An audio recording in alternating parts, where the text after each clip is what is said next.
It is here. We have finally completed a full semester here at Jennifer. When this semester started and I had begun English 4, I already assumed that I was a good writer. But little did I know that I would actually, as time progressed, continue to learn and grow in the literature not only that I created, but also of that which I took in. There has been growth in how I write and what I have written, and there is much that I know will be learned, as well as much more to accomplish in English 4.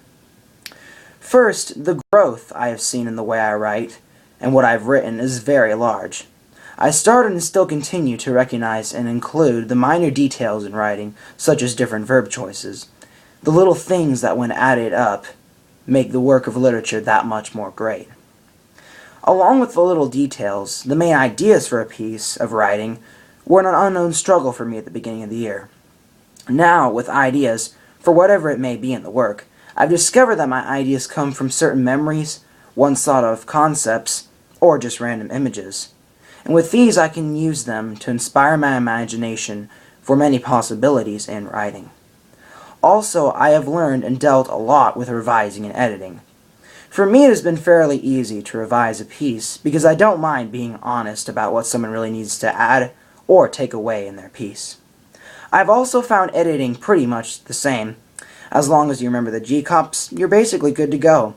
If you're not sure about a certain part, then there are also many different resources of which you can use to help you. And this is why I found editing easy.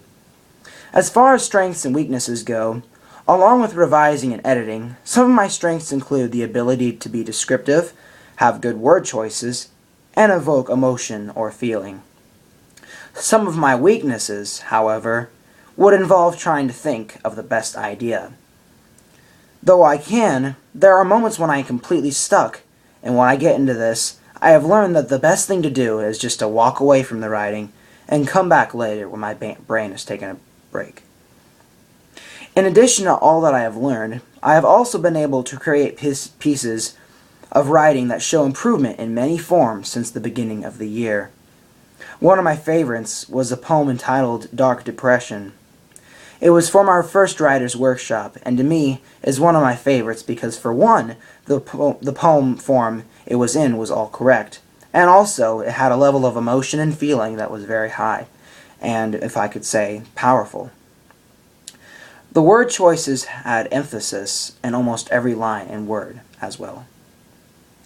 In conclusion, I could say that from the first time I wrote my autobiography to the final days of the semester, I have improved greatly, and would evaluate myself as a very good writer.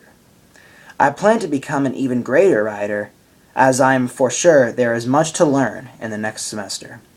To be specific in writing, I want to be able to make a piece that I know doesn't just sound good to me, but to anyone that reads or listens to it. In learning, I want to see what the greatest of writing, such as Shakespeare, Poe, or other authors and poets, had in their works that made it notable and great, and see if I can apply that to my writing throughout this semester. I have already learned so much, done so much, and experienced a lot that will definitely show future benefit to my writing.